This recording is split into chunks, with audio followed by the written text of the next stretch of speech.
Welcome everyone to the final panel of the Texas Tribune Festival.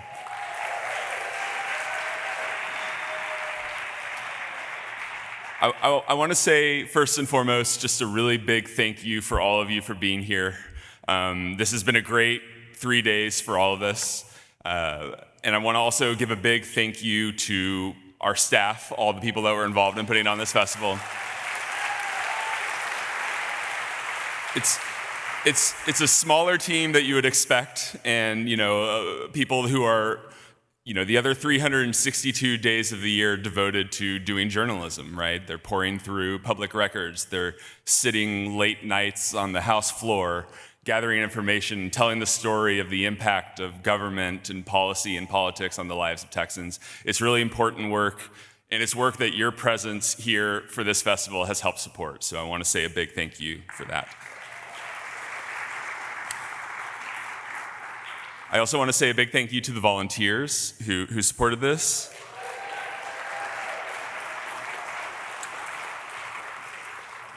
And I want to say thank you to our sponsors as well, and I'm going to list them, so bear with me here. Here is the list of all the sponsors who helped make this festival possible.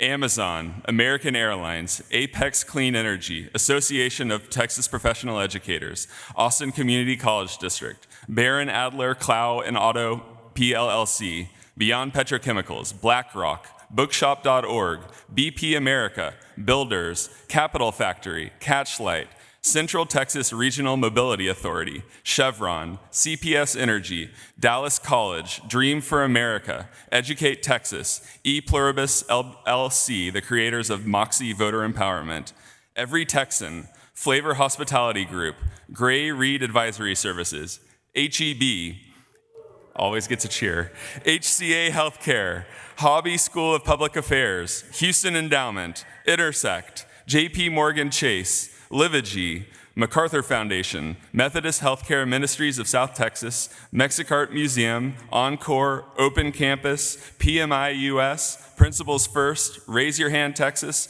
the RISA Foundation, Rice University Masters of Social Policy Evaluation, Robert Woods Johnson Foundation, 6th Street, St. David's Healthcare, State Court Report, Sumner's Foundation, Texas 2036, Texas Advanced Energy Business Alliance, Texas AFT, Texas Council for Developmental Disabilities, Texas Library Association, Texas Monthly, Texas Mutual Insurance Company, Texas State Technical College, Texas Women's University, the Baylor Line, the Beer Alliance of Texas, the Commit Partnership, the LBJ School of Public Affairs, the University of Texas at Austin School of Nursing, Touch the Art, Trellis Foundation, Uber, University of Texas Press, Visit Fort Worth, Western Governors University, World Education Services, X Energy, the Austin Chronicle, Austin PBS, Austin Women's Magazine, Axios, CityCast Houston, CityCast Austin, El Paso Matters, Fort Worth Report, Glass Tire, KLRN, KUT News and the Texas Standard, KXAN, ProPublica, Punchbowl News, Religion News Service, San Antonio Report, Science News, Accent Media, the Baylor Lariat, Hilltop Views, the Logos, the Retrograde, the Rice Thresher, and the University Star. Thank you to all of them.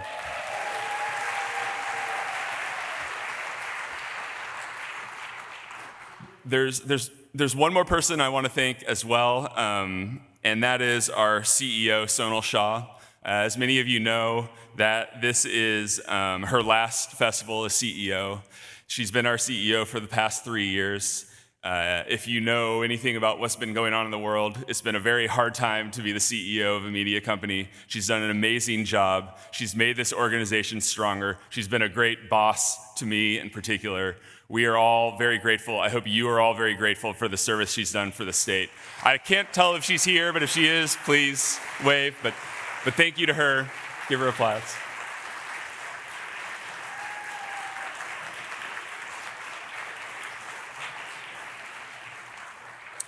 And of course, that means we also have a new CEO coming in. Sarah Adler Hartman will take over at the end of this year.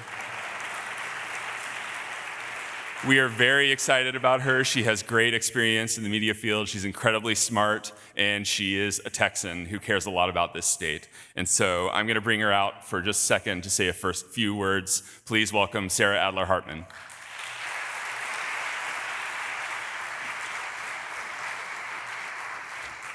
Hi, everybody. Thank you so much to Matthew, and thank you to everybody for coming to the closing keynote at TribFest. Thank you so much for your support for the Tribune and for the amazing team that has pulled this off. First, I want to acknowledge that we wouldn't be here if it weren't for the vision of the founder of the Texas Tribune, John Thornton, and because of his co-founders, Evan Smith and Ross Ramsey, who helped build the Tribune into the amazing organization it is today.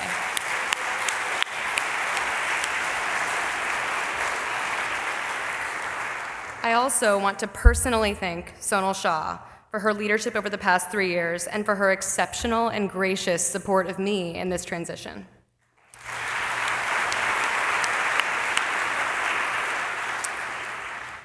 The Texas Tribune is uniquely positioned to solve one of the most urgent challenges in our country. We can't solve big problems if we don't trust one another, and right now that trust is fraying. But fortunately, we know what this moment calls for. Building trust is the business of the Texas Tribune. We need to start locally by telling stories that connect our neighbors to each other and to the everyday systems that shape our lives. The water that we drink, the schools we send our kids to, the roads that we drive on. And the Texas Tribune does that work better than anyone else. The Tribune is here to inform. It's here to hold power to account and to celebrate successes.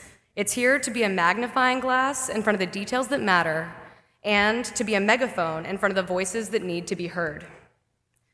And as everyone in this room knows, Texas is the most important place in the country to do this work. Because if the states are the laboratories of democracy, the policies being tested here on health and energy and public safety are driving the conversations across the country. The Tribune is free for everyone because people who believe in an informed electorate choose to support it. And by showing up tonight, you are supporting that mission. So thank you for your support. Thank you for welcoming me back to my hometown. And thank you for coming to our closing keynote.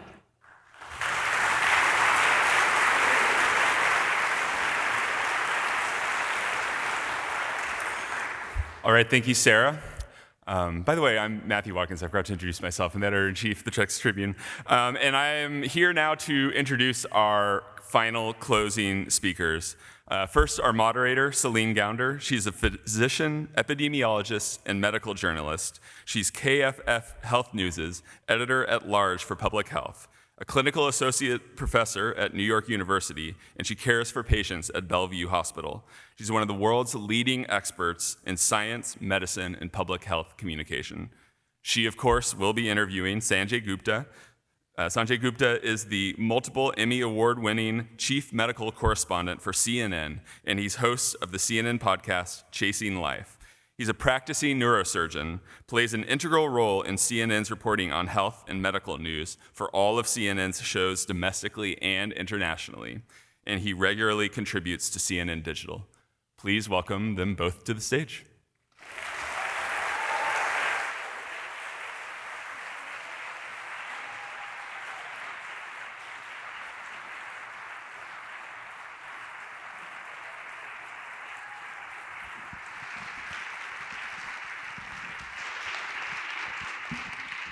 Good evening.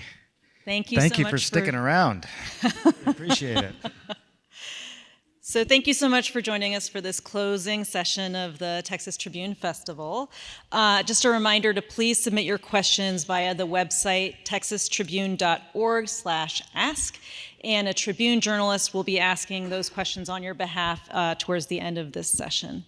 And another reminder, please silence your phones. So it's now my pleasure and honor to be joined on stage by Dr. Sanjay Gupta. Sanjay just recently published his 6th book, came out in October, and is called It Doesn't Have to Hurt. So we'll start off by talking about the new book. Sanjay, your book argues that the US has a unique disdain for pain. And it's a sort of cultural impatience that has shaped how we use medicine and various procedures. Can you walk us through how we got there and what makes the American relationship to pain so different from the rest of the world? Sure. First of all, Celine, thank you for doing this. I really appreciate it. You're so busy. You have so much going on in your life. I really appreciate this. And also, I just want to say as well, I'm delighted to be here in Austin. It's one of my favorite cities. And I have an added incentive. I don't want to embarrass her too much, but my daughter goes to UT Austin, and she's here tonight as well. So, Sage. I got really interested in pain because I think of this exact point that you're raising. I think it was probably late 90s where you started to see this idea of pain becoming something that was almost treated like a fifth vital sign. So you go to the hospital, you go to the ER, you get your heart rate, your blood pressure, your breathing, all these things checked. Pain was sort of put up there at the same sort of level of those other very basic physiological things. Point being that the message started to become, no one should have to be in pain. There's no need for it. We have medications for it. I did not write as much in this book about what happened with the opioid epidemic because I feel like that's been talked about a lot, but there's no doubt that that was fueling a lot of this. Opioids were the drug of choice for pain. Very powerful, but very effective as well, to be fair, in terms of treating pain. Well, effective in the short term, not necessarily in the long term. Effective in the short term, and there was really no data on long-term use of this. It was mostly for people who had very acute injuries or were near end of life. So some of the longest trials of opioids, to your point, were around 6 months, some closer to 9 months. So I think that was probably the beginning over the last 25 years of our unique sort of disdain for pain. And what manifested from that was an exorbitant amount of use of these drugs. At one point, we were taking 80 to 90% of some of the world's opioids in this country. We know again, what happened as a result of that. But what I think a lot of people don't realize is that there were other ripple effects. So for example, in 2023, we did 1.2 million spinal operations. To give context, in Great Britain, they did 50,000. So they're about a quarter of our population, but still, if you do the math, we were doing 6 to 10 times as much as other similar countries of these operations. And again, a lot of these operations were being done for pain. Other things that sort of caught my attention as I started to really dig into this, I'm old enough to have had a colonoscopy. I don't know about you. I'm up to date as well. Okay, all right. So you probably got propofol. Yes, actually, yeah. Propofol is this medicine which is, they call it the milk of amnesia. You see that hanging and it kind of makes you forget everything that's about to happen to you. Very effective. In Japan, they don't use propofol for colonoscopies at all. In Finland, only 6% of the population uses propofol. We have this kind of unique disdain for pain. So it manifests in the medications and the operations and then all these sort of adjuncts as well, like propofol for colonoscopies. And I think that was not by accident. I think, we're all humans. Why should Japanese colonoscopies not require any propofol, whereas just about everyone does here? And by the way, I had it and I got the propofol, so I'm not, I'm not being preachy here, but I'm just saying that is, I think, the result of that. But the one thing I just want to mention that surprised me a bit is when you have something that's so dominant as opioids, being given for everything. Sage even, she goes to get her wisdom teeth pulled out and they'll give you 30 Vicodin, things like that, is that it really suppressed other drugs from being developed for pain. Every year, the FDA approves about 40 to 50 drugs. There had not been a single new pain medication approved in the United States since 1998, and that was Celebrex. This year was the first. So think about that.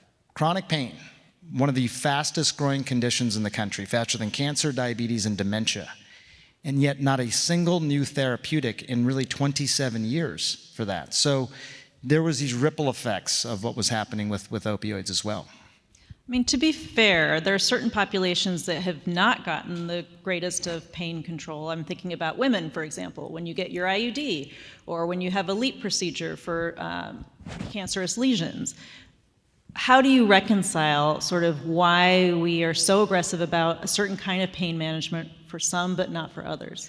I think women in particular have been largely forgotten in the trials around pain. They've been largely forgotten in trials around a lot of things, but pain in particular, and there's no good reason for it. To be fair, I will tell you what the reasons were that were given to me, and a lot of them had to do with when you're testing these medications and you have hormonal fluctuations month to month, how do you calibrate that data? That's often what is said. So instead, women were basically given the same dosing as men, and by the way, the same was for kids. They weren't doing these independent trials for children as well. So you had a lot of conditions that were inadequately or not treated at all. And you had conditions like fibromyalgia. IUD placement's a good example. People didn't think you needed any anesthesia for an IUD placement. And then there was this remarkable group of women who basically, using a social media campaign, started to do these videos demonstrating how painful this was. And finally, these researchers at Duke actually got a hold of those videos and started to really lobby for some changes with regard to how pain management. So you're right. Even though we have this incredible disdain for pain, it is not a homogenous sort of approach to that. There are certainly people who get left behind, and there are people who get left behind even when it comes to opioids, because for some people, opioids can be really effective, really helpful, changes their lives. They may not be alive without the opioids, and then all of a sudden you have significant regulation around it, and they have a hard time getting access, which is why I think these new medications that are coming about could be really helpful in that regard as well. So in your book, you also reference ideas that go back to the 1970s. So like John Sarno's work on the divided brain and psychosomatic pain. How has our understanding of the brain-pain connection evolved since then, especially with respect to the role of inflammation? Okay, this is, I think, some of the most fascinating stuff. First of all, I think we've had a dualistic sort of look at pain for a long time, and that goes back even to the 17th century, like Descartes thinking about the brain and the body as being separate. Very dualistic. There's really no connection. And now I think the biggest thing we have learned over the last couple of centuries, frankly, is that there really is no difference between emotional pain, between psychic pain, between physical pain when it comes to the brain. In fact, if you were to look at the brain and image the brain of someone who is in any of these types of pain, a lot of times there's a huge amount of overlap. So someone might have the pain associated with isolation or loneliness. It's remarkable how similar that might look to physical pain in the brain. The brain does not really distinguish that well between these different types of pain. And I think that's probably the biggest thing. John Sarno, some of you may know his name, but he wrote this book called The Divided Brain. And he wrote books about back pain. And I think he was one to really champion the term psychosomatic, this idea that there was a brain sort of impact on your physical pain. And for half the country, they thought that was revelatory. And half the country thought that he was minimizing people's pain. In fact, if you read his New York Times obituary, it basically says half the country thought he was a prophet and half the country thought he was a pariah for what he suggested. But I think what Sarno's work really was getting at was this idea that when it comes to chronic pain, and that's sort of strictly defined as pain that lasts at least 3 months or longer, when you have chronic pain, it almost always comes with other things attached. Depression, anxiety, poor sleep. I think people intuitively know that. The problem has been that in order to treat the chronic pain, you've got to treat those things as well. And a lot of times, those things did not get treated. So right now, in this country, 51 million people are dealing with chronic pain. I mean, that's the consequence of inadequately treating pain. And when you talk about depression, anxiety, and poor sleep, it is sort of a bi-directional relationship. People have pain. They say, well, I can't sleep as well as a result of having this pain. True. But part of the reason your pain is persisting is because you're not targeting your sleep. So it's this, and the same for depression and anxiety. the brain is deciding whether or not you have pain. It's not to say that it's all in your head, but the brain is making these determinations. So if you have depression, anxiety, your pain is likely to be worse and likely to persist longer. For decades, pain has often been treated mechanically, largely with opioids, as you mentioned, instead of through a more holistic, brain-based approach. What are the key misconceptions that have kept us locked into that old model? I really think it is this idea that it was very dualistic. You know, the body was being treated as totally separate than the brain. I'm a brain surgeon. Even when I started training, which was, I guess, getting longer and longer ago every year, but still 30 years ago when I started training, I think there was still remnants of that at that point. Well, even now we have neurology and psychology as separate. That's right. And so there's still this sort of functional aspect of the brain and this sort of more holistic look at the brain, you know. I think that's starting to change. I think that's starting to get better, but I think that's been the biggest misconception. And when I say to people, you don't have pain unless your brain decides you have pain, I think it's still tough for people to get their head around that. But then I give, the example of phantom pain, for example. So your limb is gone, you're missing your leg or your arm, but you still have pain. Mm-hmm. How could that be? Like, where is that pain actually emanating from in your brain? Where is that emanating from in your consciousness? It's an interesting sort of thing, but I think that's been probably the most revelatory thing that we've learned over the last, 15, 20, 30 years. Is that a form of resilience, that your brain is not interpreting what we might think of as a painful stimuli as painful? Yes, I think it is a form of resilience. It is also, I think for a lot of people, when I was interviewing patients who were particularly good at controlling their pain, mm-hmm. they had experienced very painful things in their lives, or they were about to experience something very painful, how they were readying themselves for that pain. A lot of it had to do with this idea that, okay, I know this is going to hurt, but I also know at the same time this is not something that's a toxin to my body. So, for example, you sprain your ankle, and 3 months later it still hurts. Now, why would that be, that 3 months later? The physical injury has gone away, but for some reason your brain is deciding, I really messed up my ankle. It still hurts every time I sort of step on it. That would be sort of the opposite of resilience. That is you sort of leaning into this idea that something toxic or terrible is still happening to my body. When you can sort of get yourself out of that mindset, for a lot of those people, there's really no mechanical reason for people to continue to have pain around 3 months or so later after an injury. Mm-hmm. If you just look at the way the body heals and the way inflammation occurs, you asked about inflammation, I'll get to that, but all those things sort of happening simultaneously, when it starts to persist beyond 3 months, that's when you know that something else has happened with regard to how the brain is now processing the pain. As one of the researchers said to me, chronic pain is like a memory loop that keeps getting played over and over again. It's like post-traumatic stress, but for the brain with regard to pain. Specifically. Inflammation's a good example, and I'll just, to me this was one of the most interesting things, but if you did sprain your ankle, as a doc, what would you do? Wrap, elevate, ice. Exactly. So maybe eventually? RICE, the acronym, rest, ice, compress, elevate. And all those things are designed to decrease inflammation.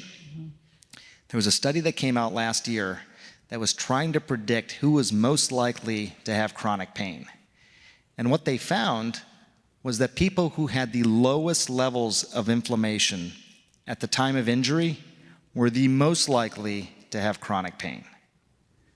The lowest levels of inflammation at time of injury were the most likely to have chronic pain, which I think is the opposite of what most people would think. I got a big swollen ankle, that doesn't look good, this is gonna hurt for a long time. So rest it, ice it, compress it, elevate it. And instead, now what we're learning is that mobilizing people like that, even exercising, really mobilizing that, using analgesia if you need it, something to take care of the pain if you need it, all very good, but the key is to make sure you're moving and letting the body do the work.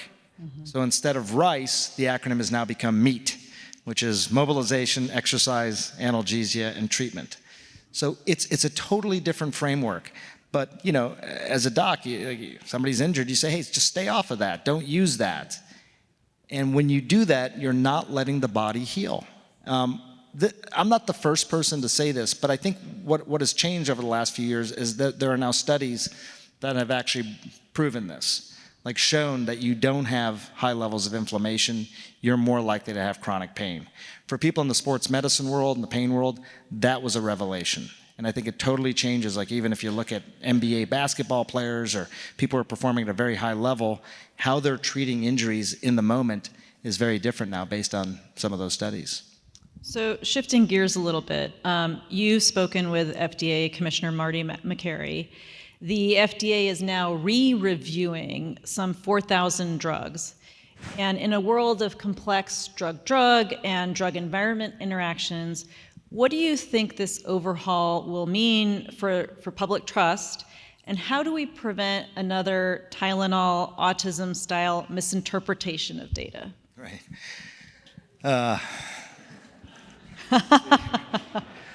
Look.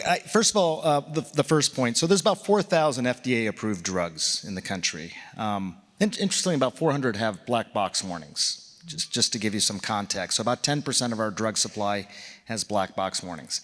But 4,000 drugs that we call FDA-approved, and Marty Makary, the FDA commissioner that Celine is talking about, I interviewed him, and he told me recently that they were planning to re-evaluate every single drug, starting with the most recent drugs. And why the most recent, not the oldest? I don't know.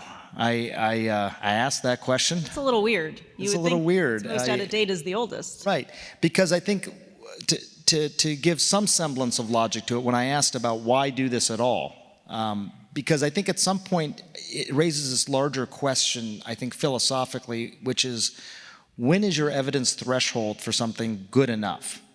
At what point in a society do we say, okay, we've done that, we studied that, now we're comfortable with that? Or do we continuously reevaluate? And I think what Marty would say, and others who are at the FDA, is that we live in a fundamentally different world now than we did when some of these first drugs were approved. But we have post-marketing surveillance. We have post-marketing surveillance, no question. But the idea that you have new drugs that come out that may interact with those old drugs. So one of the things that changes in the environment every year is 40 to 50 new drugs get approved. They are evaluated even after they're approved, but what kind of potential drug-drug interactions might they have with older drugs? And should some of those older drugs no longer have approval because they're no longer necessary? That's sort of, I think, where they're going with this. But I agree with you. I think you cast a note of suspicion, and I agree with that, because I think at some point you think we have a lot of things to do as a society. Do we need to really reevaluate all the drugs that have already been approved in this country, especially with all the other things we want to do? I worry about the time and resources that it's going to take. He thinks that using AI and using new models of evaluating all that data will make it a lot easier. But there are probably drugs that we're used to prescribing for patients that will go away as a result of this process as well. It's going to become a more streamlined, I think, FDA in terms of their approval process. So a lot of public confusion stems from statistical misunderstandings. We were talking about the base rate fallacy the other day. I often find myself explaining to my producers at CBS, my editors, that as much as we want to communicate as simply and succinctly as possible, some studies cannot be summarized with one single number, such as percent increased risk. And I'll just give two recent examples that I was covering, you probably were as well. So one was a large Swedish study looking at birth control, hormonal birth control, and the risk of breast cancer. And then another one was looking at ultra-processed foods and your risk of having a precancerous polyp. How should journalists and scientists better communicate these nuances so that the public doesn't walk away with the wrong message? I think this is probably one of the most challenging parts of our job. I mean, we do the same thing. One quote that I always say to my producers is a quote from Mark Twain. although he gets credit for a lot of quotes. I'm not sure he actually said it, but, and the quote is, I would have written you a shorter letter, but I didn't have the time. It's really good, right? To make things succinct and still be able to have the heft of your message, it's hard. I find it harder to do 2-minute segments for television versus 5-minute segments. Because with the 5 minutes, I feel like I can lean more into the nuance of things and explain it. In the 2 minutes, you have to give headlines, and you don't have as much time to explain. But I think something as simple as base rate fallacy is something that is really worth explaining. And we had similar sort of things like with regard to vaccines. So, for example, people would say if you got a COVID vaccine, if you were vaccinated versus unvaccinated, if you look at the number of people in the hospital at any given time, well, about the same number of vaccinated versus unvaccinated. So look, that means the vaccines don't work, right? Very simple. You have 20 people in the hospital right now who are vaccinated, 20 people who are not. How could you possibly say this works? With the base rate fallacy, you're basically just then throwing in a denominator. So 20 vaccinated people out of 200 million people versus 20 unvaccinated people out of 10 million people is obviously a much different impact in terms of how well the vaccines are actually working. So, I think coming up with clever ways in your reporting to sort of get at that point, there were times during the pandemic where I would pull out a whiteboard and actually draw on it and sort of, but this is an argument that still comes up, Celine, all the time. And, I don't know what the sentiment is at this point for me. I think you keep sort of making these points that, look, you're using the wrong numbers. You're not giving a complete picture. You're not leaning into the nuance, whatever it might be. Sometimes it's just too much for people to sort of, absorb. And as a result, they walk away with this idea that something is equally bad just based on, the simple numbers. Same number of people in the hospital vaccinated versus unvaccinated. So I think for you and me, saying, hey, we're going to actually take time on television tonight to explain base rate fallacy.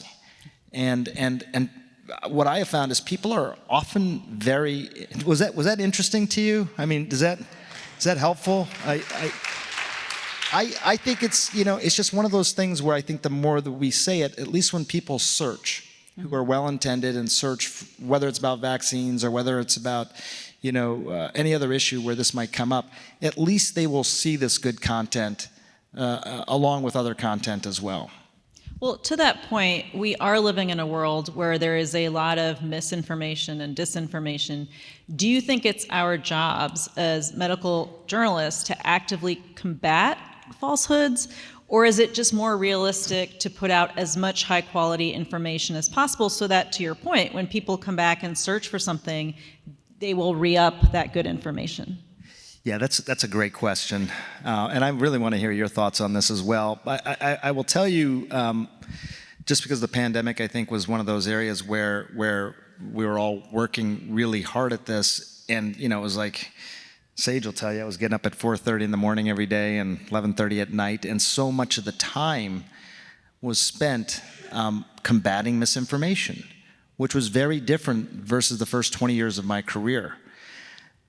And it was weird, to use your word from earlier. Like, somebody gave me this example where they said basically, in science, if you go to the big meetings, there's always these sessions where people will debate certain new therapies or ways of approaching a problem, and they would start with a platform of truth. They would start with the platform of evidence. They may not agree on how to interpret that evidence, but it would be a basic platform of truth. And I just want to point out, the way in which we use the word debate as scientists is very different, right? We use it in terms of, in what you're describing, it's really the search for truth. It's not, I'm going to dominate you, I am going to win the debate. Yeah, I think that's absolutely right. And I also think you were still starting with a platform of agreement, meaning, so the example that someone gave me is like, okay, it's raining outside. Maybe you've heard this. And one person says, well, that's terrible. It's going to flood the streets and I don't want the rain. And the other person says, no, rain is great. Your flowers will grow and all this sort of stuff. And then you have a third group that says, it's not raining. It's not raining. You're like, wait a second, can't we agree that it's raining outside? Like I'm outside, I'm getting wet, it's raining, and say it's not. That is no longer a debate. That's no longer a conversation that you... So I think so much of the pandemic, was spent combating that misinformation. And I think for me personally, I think I started to transition a little bit more to the second approach that you're talking about. I felt like combating misinformation after a while sort of felt like whack-a-mole. I mean, how many times can you do base rate fallacy on television, right? So it felt like whack-a-mole, but instead saying, hey, look, we want to make sure we're continuing to put really good information out there. We'll do these documentaries, we'll do these explainers. So at some point in life, if someone's really interested in the topic, whatever the topic may be, and they start searching, they're going to find good information. We have to make sure that that good information is plentiful and available for people. That is sort of, I think, the approach that we've taken. It's sad because there's still a lot of misinformation out there. Yeah. And, I have three daughters, Sage, Sky, and Soleil. And, it's interesting, Celine, I remember having this conversation with them a few years ago about this idea that one of my daughters had come up to me and she showed me something on her phone that was a meme of some sort. And it was about, it somehow suggested John McCain was still alive. And it was weird. Like and John McCain and I were very close, and so she knew that, and she showed me the meme, and I said, okay, funny meme, but that's not true, right? And she said, yeah, it's on Instagram or Snapchat. I said, no, I know, but that's not true. And she said, I don't think any of this stuff is true, Dad. And that was jarring for me because it gave me this sense of what happens to a generation of people who grow up without a platform of truth. Mm-hmm. What happens to them? Mm-hmm. What happens is they all become very suspicious of each other because you believe nothing, and unless I can see you and touch you and feel you, I'm suspicious of you. I don't believe you. I don't trust you. So that scares me, and that's I think for a lot of people, they sit this time period out. For me and you, I think we're trying to put out even more content to make sure that at least something that people can rely on is out there, something they can cling on to. Maybe they don't agree with us. That's okay. Don't have to agree with it. But at least you have a platform of truth. And when you look at those big academy meetings where they have these debates, mm-hmm. they start with a platform of truth. I think that's what we've lost. It's become binary. It's either this or this. There's no middle ground anymore. And you asked, how do I think about it? I completely agree with you. And I think you're letting somebody else control the narrative if you're just trying to debunk a piece of mis and disinformation after the other. And there are limits to what you can do with flooding the zone, to use actually Steve Bannon's terminology, but to do so with good information, because that may never break in to those bubbles of information, of discussion. I do think one thing I try to do is anticipate where mis and disinformation will occur.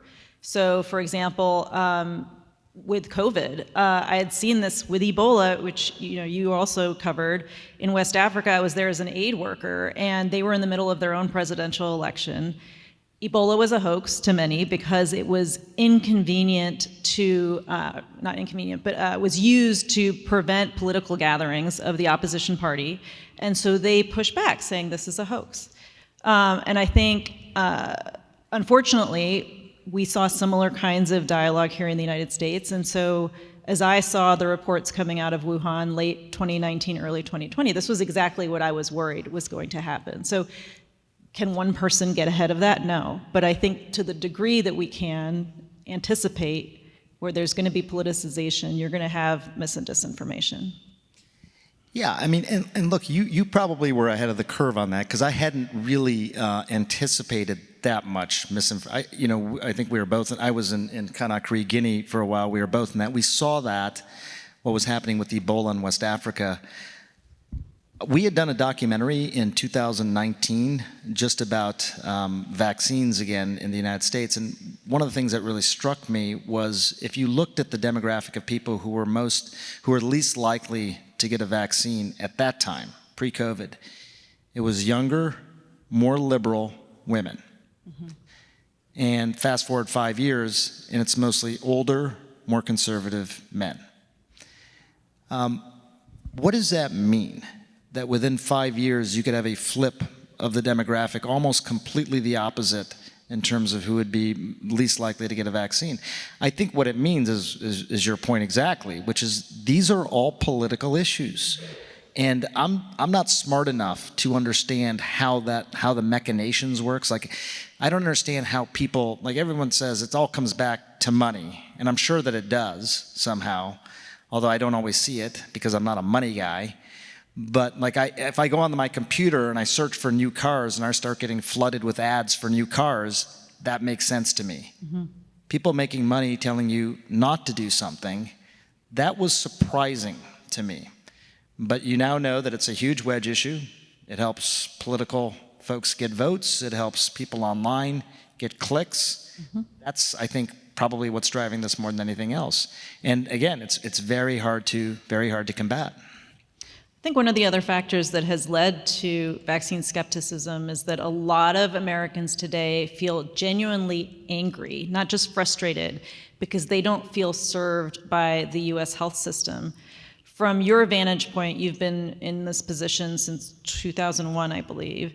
How did we get here? What are the policies and the decisions that brought us to this level of public disillusionment? I think there's been dissatisfaction with our healthcare system for a long time. I mean, I think if you look at the type of healthcare system that we have and how fragmented it is, how many people even, certainly before the Affordable Care Act was passed, but even since then, how many people still don't have access to good healthcare insurance and healthcare access. The inequity there is remarkable.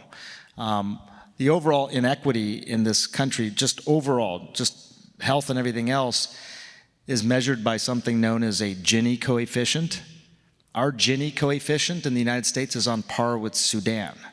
So, we talk about like these inequities and try and give context to that. Sudan's a very corrupt country where people hoard wealth on a regular basis. Our wealth inequity is very similar to Sudan. So that's a source of great despair. And frankly, I think it's a source of great despair for everyone, whether you are a have or a have not.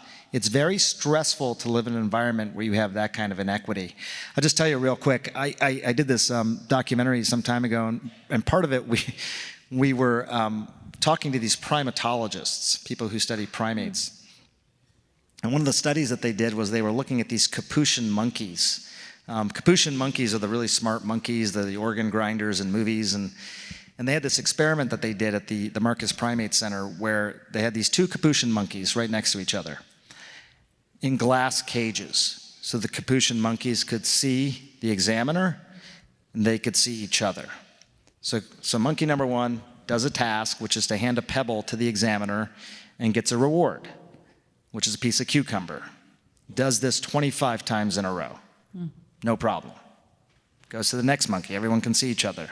Same task, except this monkey gets a piece of grape. Much more desirable reward.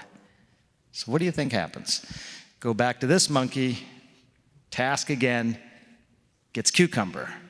And now the cucumber, which had been totally fine earlier, now he literally throws back at the examiner. And he starts rattling the cage. He's very upset. They're measuring stress levels. Stress levels in cucumber monkey go up really, really high. But the point is that the stress levels in grape receiving monkey also went up really, really high. Wherever you are, in the have or the have not, whether you're getting things, grapes versus cucumbers, if you live in an environment with that sort of inequity, it's stressful. And I think that's part of, there's a lot of obvious things. We spend $4.5 trillion on healthcare. We don't have a lot to show for it. People have not felt like they're not well served by it.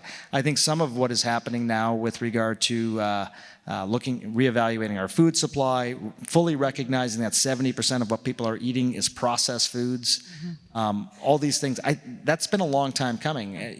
Those things need to be addressed for sure. But I think a lot of that has led to disillusionment overall with our healthcare system. You've also pointed to NIH funding cuts and the brain drain happening at places like your own institution at Emory, where major neuroscience initiatives are now losing top researchers to other countries.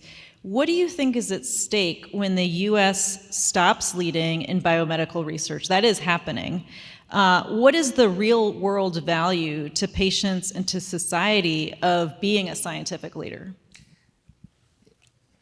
I don't know. I don't know, Celine. I think about this a lot. And sometimes I stay up late at night just pondering this very point, because I think since the end of World War II, we're not even 5% of the world's population, but people would point to the United States and say they're, without a doubt, the world leader when it comes to scientific enterprise, public health enterprise, research, all these things, the United States. And I think it's been a source of great pride for us. It's been a source of recruitment. My parents came to this country, as part of that wave of interest in the scientific endeavors that were happening in this country. So I think I've always felt a sense of pride of that. I think the question you're asking is, let's say you have a brain tumor researcher who was working at a university in the United States and doing incredible work and maybe going to come up with a new therapeutic for glioblastoma. And that person, as a result of funding cuts, now leaves and goes to Seoul, South Korea, which is a real story that happened. What does that tangibly mean for the citizens of the United States? Let's say that happens over and over again. What does that tangibly mean? And that's what I don't know.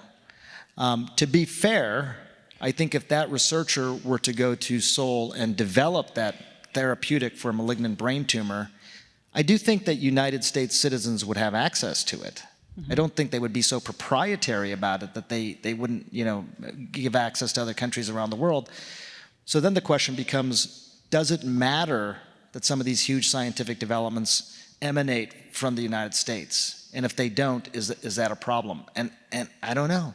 Is it more of an economic argument?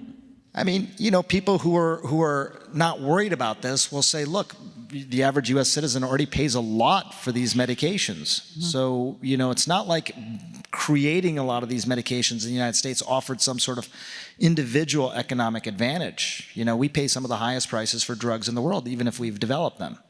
So, and some of that's because other countries can't pay as much, and this gets back to the equity argument. But I think this is an existential question, and I think it's healthcare, but I think it's a lot of things. What do we value? What do we value? And should we value it? And does it pragmatically make sense to value those things? I mean, should we have continued to be a huge manufacturing sector?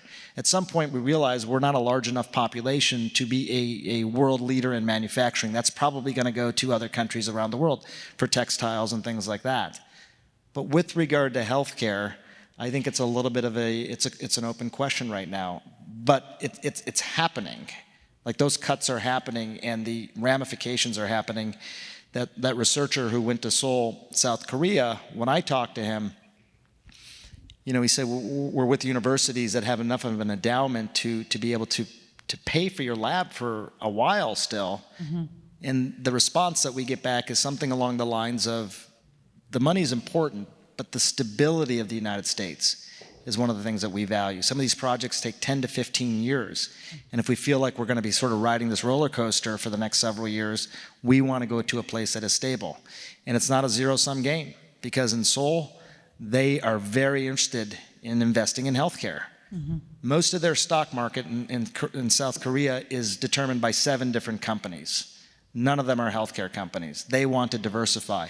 So I think a lot of countries around the world are now looking at what's happening in the United States as an opportunity now to get into a sector that was largely unavailable to them for a long time. Some of this really, really interesting health technology.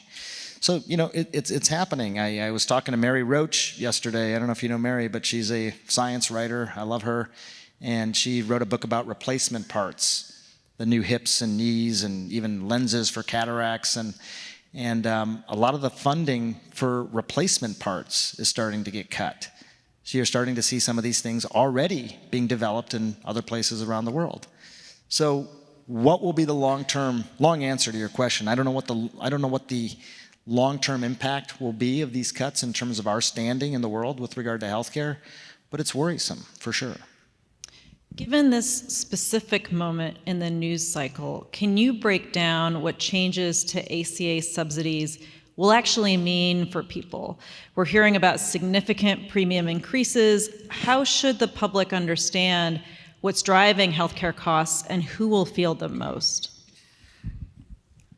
I mean, it's an interesting thing. Obviously, the poorest people always get impacted the most. I want to use a different word there, but I won't. They get impacted the most. What is interesting is that you have sort of this situation where you have federal entitlements like Medicaid. So Medicaid for the poorest, people who are dependent on Medicaid, I think will be able to sustain a lot of people who may have otherwise been affected by these subsidy cuts. But it's sort of people in the middle then, just above Medicaid threshold, who I think as a result of losing those subsidies may not be able to purchase health care anymore. And you can look at the numbers, but 10 million people, 20 million, depending on how people actually absorb those subsidy cuts, whether or not they decide to forego other things in their lives to be able to continue to buy health care insurance. It's a significant number. I mean, it's the same thing happening at a micro scale here that is probably happening around the world with like some of the cuts to USAID. You're seeing significant impact of that already. You'll see some of the same sorts of things at a micro level, I think, here in the United States. Yeah, By the way, I'll just say, because you and I talked about this on the phone the other day, but in the same week, we heard about potentially the world's first trillionaire and the fact that hundreds of thousands of people will die because of these cuts to USAID. I mean, this is the world in which we live right now. So, I mean, you pointed me to that video, but 600,000 people, and I'm not exaggerating. You can confirm this. 600,000 people would die as a result. Have died as a result of these USAID cuts, of which 2/3 are children. Yep. This is reporting by Dr. Atul Gawande for the New Yorker. He produced a short form video about the impacts of the cuts of USAID. So yeah, 600,000 have already died, 400,000 of whom are children. We are talking about that in the same week that we're talking about the world's first trillionaire. Who was responsible for? I know. I'm like, I can't, it's infuriating. It's like, I don't understand the world in which we live at times when both those things could be happening simultaneously. Before we wrap, I want to ask you about the moments where your medical and your journalistic work have collided. This is something I've experienced as well. When have those two roles most clashed for you, and how do you balance or prioritize the professional ethics and duties of healthcare provider versus journalist? Because they're not the same. They're not the same, and it's a crazy job we have sometimes, right? Because you and I are doctors who are reporters, and there's not many of us, I think, and we got to stick together, by the way. But I'll tell you a quick story. Early in my career, so this is 2003, and I was an embedded reporter in Iraq. And were you ever an embedded reporter? Were you familiar with that?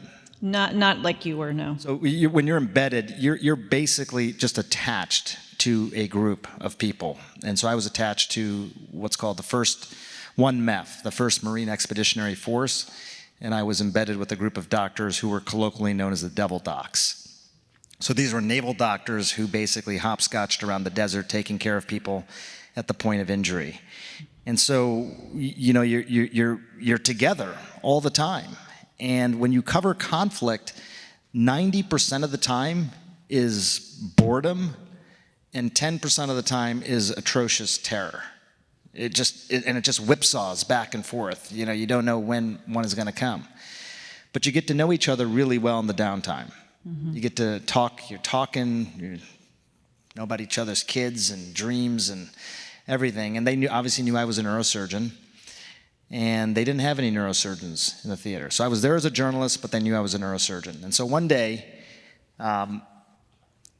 it was in the middle of this Shamel sandstorm, a bad sandstorm. They came to me and they said, hey, a young lieutenant has been shot in the head. And initially they thought he was dead, but they went back to get him, and he had a pulse, and they were bringing him into the Devil Docs camp. So we were just outside of Baghdad in these tents. And they basically said to me, this is the collision of medicine and media, but they said, hey, would you take off your journalist cap and put on your surgeon's cap? Knowing that I was a neurosurgeon. Mm-hmm. Of course I said, yes. I mean, he was dying. And so I went to the tent where he was, and he had been shot in the back of the head. He needed to have a procedure known as a craniotomy, which was to remove the skull and decompress the brain. We didn't have any drills to do the operation because they didn't anticipate these sorts of injuries. So I sterilized the bit from the Black & Decker drill that we've been using to put up the tents, and I basically used that to remove that portion of bone.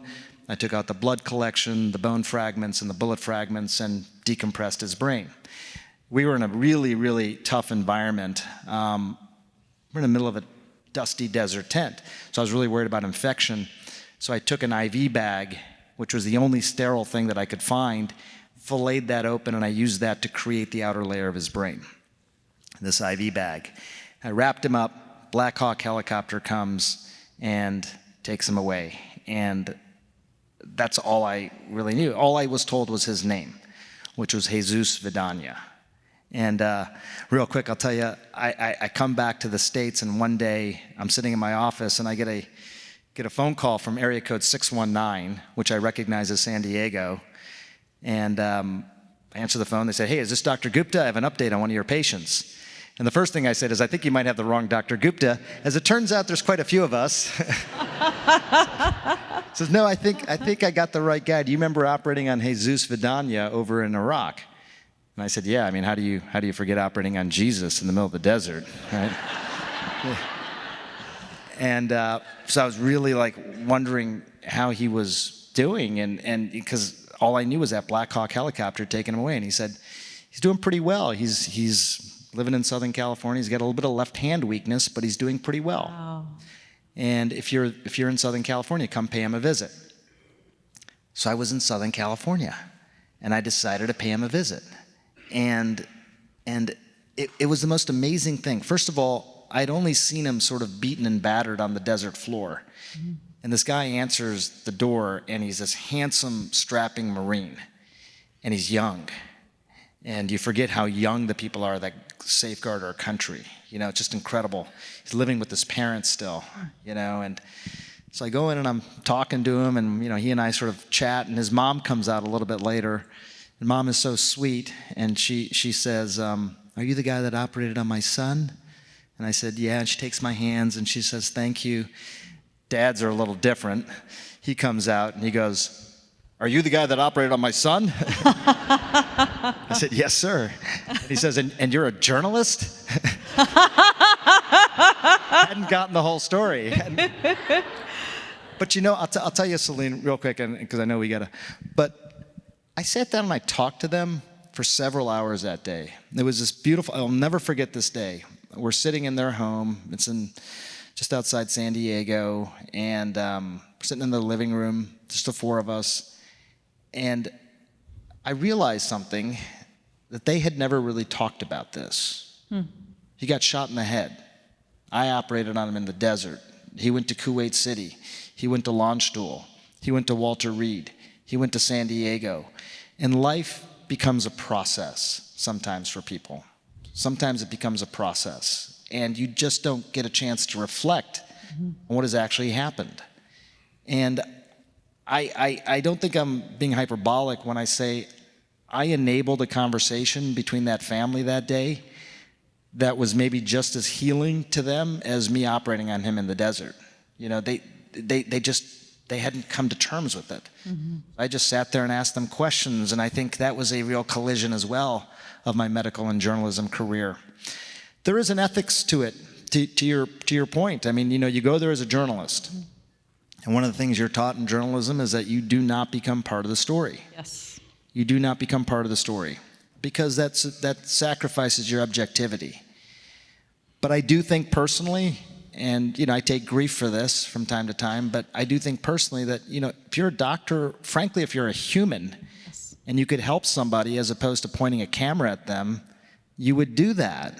I think, right? I think anybody would, When we got to Haiti, for the first 18 hours, we didn't hardly do any reporting because there were people trapped under buildings, and we were the first people there.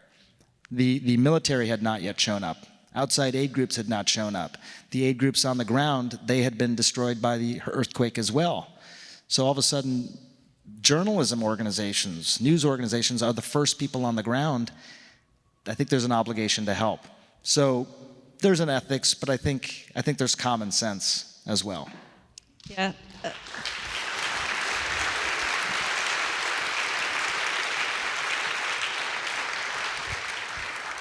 I think for me, the doctor in public health ethics and responsibilities will always supersede the journalistic ones, because that's the oath I've taken, that's the human approach to things, and I think if I were to let journalistic demands supersede the medical and public health demands or duties, people would lose trust in me. Yeah. Right? That is what you're supposed to be doing. That's right. That's right. And when you're a doc, I think they're coming to you for that expertise, which you have developed over many years. So yeah, I think you and I are lucky in this regard to be able to combine these careers. But a lot of it comes from this understanding that we have our priorities. Yep. And patients are always going to be the priority. Medicine's always going to be the priority. As much as we love our journalism career, that's never going to be in the pole position. Yep, agreed.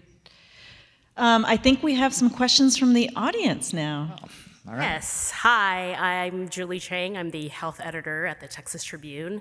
Much to my parents' dismay, I never became a doctor, so I'm just a journalist. But here are some questions from our esteemed audience. Kevin from Austin asks, what is the base rate fallacy? You want to do it this time? Or? Well, I think Sanjay tried to explain it, but I'll give you another example. So there was just this study looking at ultra-processed foods and your risk of having precancerous polyps, which, as we know, some 5 to 10% of those progress on to colon cancer.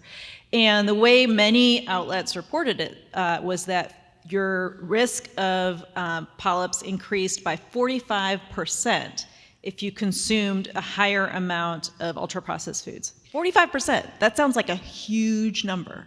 But if you actually drill down to what the risks were, for some, and this was a study of nurses, for women who consumed an average of 3 servings of ultra-processed foods per day, their risk was 3%.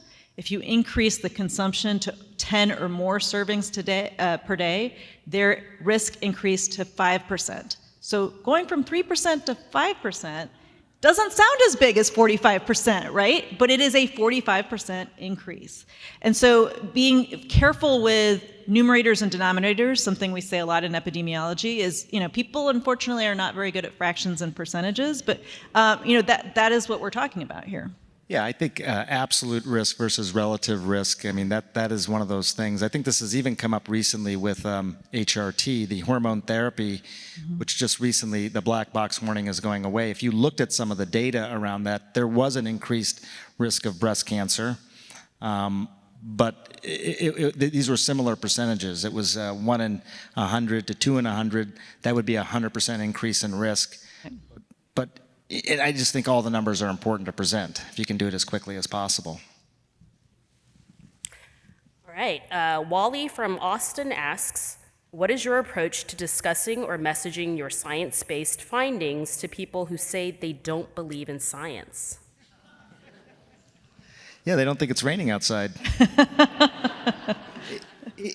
I think I would love to hear what you think about this, but here's what I would say is that I'm not sitting it out. I think a lot of people have started to sit it out. And I think that's the wrong answer. And that goes back to our professional duty to healthcare, medicine, public health, superseding some of these other concerns.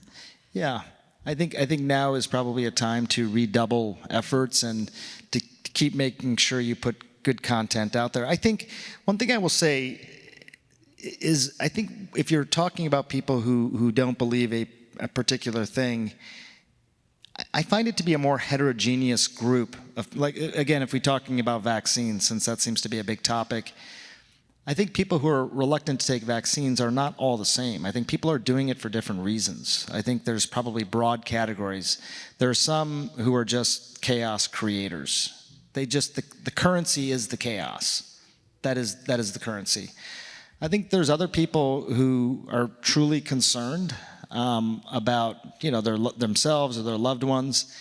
And then I think there's probably a third category of people, which I become fascinated by, who I think they're just people whose antennas are raised really high. Like if they were a plant, they would have a really high antenna. And I think when you have a high antenna, you sometimes see things that aren't there. Mm-hmm. But at the same time, sometimes you see things before everyone else does as well. So the people with the high antennas, I think, are necessary for society. They are the safeguard, and you have to accept some of the fact that they're seeing things that aren't there with the fact that they can also act as safeguards. But it's a pretty heterogeneous group, I think. Yeah, I think your analogy of the people who have different perspectives on what it means to be reigning versus it's not raining is actually, I think, a really good analogy, because the first one, it's raining, this is horrible. It's raining, this is great. That is about how you're interpreting the facts, and your points of view, your values may be very different in terms of how you're interpreting the facts, right? The third one is just denying the facts. And I have a friend at Harvard School of Public Health. You may have seen him quoted in the media, Bill Hannage. You've probably talked to Bill at some point. And the way he describes it, we've gone from evidence-based policy making to policy-based evidence making. That's interesting. That's interesting. And I have to cite him because I think it's so clever, but I think that's what's happened is instead of acknowledging that we can have different values and different ways of acting on the same facts, we just want to deny the facts.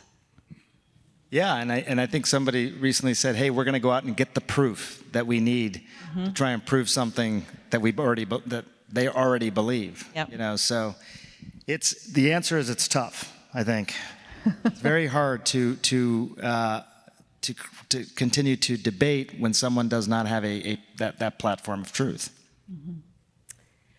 Kaylee from Arlington asks, if the price of healthcare goes down, does it mean that the quality of healthcare has to go down?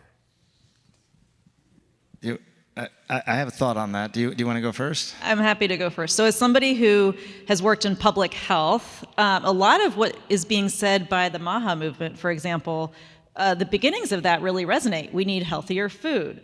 We need for people to have places where they can exercise, where it's easy. Like if you go to a place like Amsterdam, everybody's biking everywhere. It's really easy to build that into your life.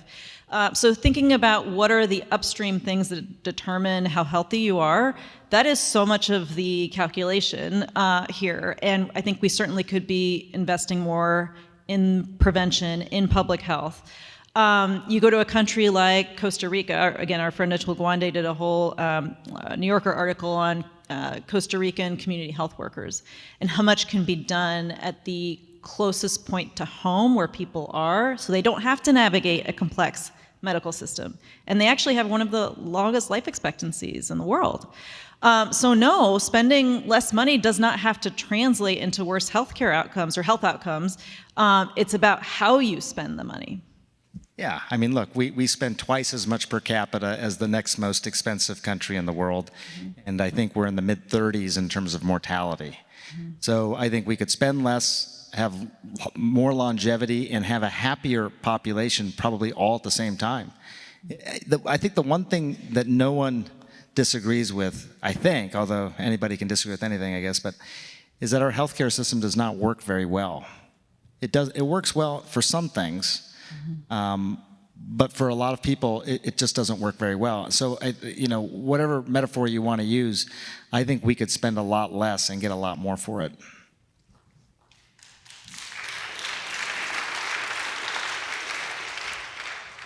Mary from Austin asks, if we have another COVID-type outbreak, should we have a shutdown or should we do it differently? Okay, all right. I'm happy to take this. So It all depends. It depends on what kind of infectious disease you're talking about. Is it a respiratory pathogen? Is it something in the water? Is it something that's close contact? Ebola is actually pretty close contact that you need. It really depends on what kind of infectious disease, how infectious, how fatal it is. And some of this will also depend on, you can say we should all shelter in place. You could say everybody should wear a mask, but if people don't do it, it doesn't really matter. And we won't know the answers to some of what I'm outlining in the very first days, weeks, perhaps even months of another outbreak. So I don't know the answer to that. Yeah, I will say a couple of interesting things when I started to really dig into this question was, if you looked at, well before COVID, if you looked at some of the tabletop exercises that were being done that was part of the pandemic preparedness plan, shutdowns as a concept weren't really part of the strategy. And they were discussed, but part of the reason they weren't part of the strategy was because no one really believed you could shut things down. And I think that sort of, we saw that. I mean, because as people were home, there were still deliveries that were happening. There were still, obviously, I was still going to the hospital all the time. I imagine you were as well. So there were still, and when you're dealing with something that's as contagious as some of these viruses, either you're shut down or you're not. You can't sort of be half shut down. It doesn't really make a big difference. I think that probably the mechanism that seemed to make the most sense to me was at a time when hospitals in a community were becoming clearly overloaded. At that point, doing a sort of emergency breaks or something like that could help, just to at least lower the burden. And that was the flattening the curve concept. That was the flattening the curve concept. So maybe for periods of time, and then have it really tied to hospital sort of care at that point, or like hospital capacity. But other than that, it's very hard to make the case, I think, for shutdowns to actually be effective in any long-term sort of way. And I think that they had sort of determined that, I think, with regard to the tabletop exercises, several years earlier. Mm-hmm. Okay, so I think we have time for a couple more questions. Sage, did you ask a question? You didn't ask a question? I'm so hurt. Okay. She gets to ask you questions every day. All right. Not Sage, but Adirecta from Houston asks, what can journalists and physicians do about the rhetoric surrounding autism right now? Oh yeah, we didn't even touch on that. Yeah. Very good question. You're looking at me like you want me to answer first. I'm happy to. You have such good answers. I'm learning from you. Well, if you actually speak to autism advocacy groups, patient groups, they're not happy. For the large part, for most of them are not happy with the current rhetoric. They feel like it's very stigmatizing. They feel like research priorities are not going in the direction that will serve them and their families. And so I would say ground your stories and your messages in the lived experience of families who have been affected by autism. Yeah, I totally agree. I will recommend a book that I just read called Born Lucky by Leland Vittert, who has autism. He's an adult. He's 43 years old. And I just think wrote this really incredible book getting at some of these points. But yeah, I think, when you hear, and I asked Leland about this, when you hear some of the rhetoric like a person with autism will never hold a job, they will never be able to use a toilet, they're never going to be a contributing member to society, it's not true. Mm-hmm. I mean, there's a spectrum. There are people who have severe autism, no question. But to create these sort of very, very broad depictions of people, it's really hurtful to people, and to hear from people who have autism tell you about how they took those words, I think, it's particularly painful. And autism's not just one disease. I think of it like long COVID or fibromyalgia or chronic fatigue syndrome. It's a whole bunch of different diseases that we categorize in one bucket because we don't really understand. But I think that's also really important to remember, because when we're hearing, we're going to have the cause of autism come September, that's ignoring the fact that it is one of many, it's a constellation of many, many diseases. Sure. Yeah, and by the way, what did we hear in September? Tylenol. Tylenol. We don't have time for this. We'll come back next year and talk about that. And finally, William from Mansfield asks, given the appointment of Robert F. Kennedy Jr. as our nation's health secretary, how do you feel about his role in spreading reckless anti-science remedies to the medical community? When Celine and I, are referred to by the health secretary as people who are part of this essentially criminal enterprise, which is how medicine has now been described. I don't know if those are the exact words, but it's very nefarious. So I'm a big boy. It doesn't necessarily hurt my feelings, but I think that the idea that some of the language and some of the things that are being said could actually be harmful. With regard to things like vaccines, whatever. The problem, I think, is that, or not the problem, but the issue is that there's always kernels of truth, like you've alluded to. We eat way too much processed foods. We spend way too much money on healthcare. There's a lot of things that need fixing. But I think in some ways this comes back to the exact place that we started, which is at what point do you say, hey, look, we can say these things work. They provide benefit that are greater than risks and harms, and they're good for society. I feel like in some ways gives me a sense of despair sometimes, this idea that we're going backwards, I think, with regard to this. Well, I want to thank Sanjay for a wonderful conversation. Thank you. Thank you, Celine. Really appreciate it. I'm giving you the last word. Thank you all for coming. I think I jumped at the chance to be here tonight. I'll tell you something, when we were doing reporting so much on COVID or doing things on television, we hardly ever get to see people face to face and hello. And it just means a lot. It makes me so happy that you're all here, and thank you for having us. Thank you.